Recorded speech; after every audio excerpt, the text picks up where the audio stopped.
Mahigit sa 20 miyembro ng National Unity Party o NUP ang sinangguni ni House Deputy Speaker at Antipolo 1st District Representative Ronnie Puno kaugnay ng nakaambang impeachment proceedings laban kay Vice President Sara Duterte.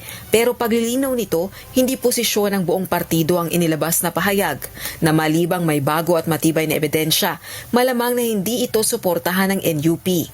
Pero consensus anya ito ng majority ng NUP members. Pangalawa sa pinakamalaking political party ang NUP sa Kamara na may 40 miyembro. Sa kabila nito, naniniwala si House Deputy Speaker Puno na hindi makaapekto ang posisyon ng NUP sa gagawing impeachment vote laban sa Vice Presidente. I don't believe that our position is going to one way affect conclusively the results of what's going to happen here. But it's important for NUP to say that we are going to listen to the hearings, we are going to wait for evidence that we have not seen before, and which will convince us that there is a liability and a basis for raising this up to an impeachment trial in the Senate.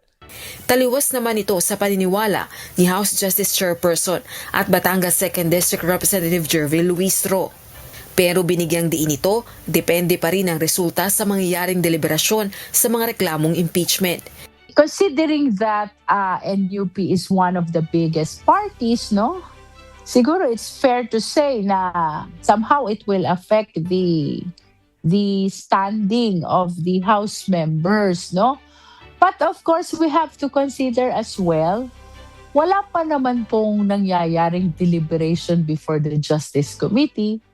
And I am positive that whatever will happen in the Justice Committee will bring a lot of change with regards to the judgment and position of the House members and even the Filipino people with respect to these impeachment complaints against the President, no? Giit pa nito, bagaman maituturi na cause for concern nito sa liderato ng Kamara, nananatili ang mandato ng House Justice Panel na isagawa ang impeachment proceedings, may sapat na suporta man o wala.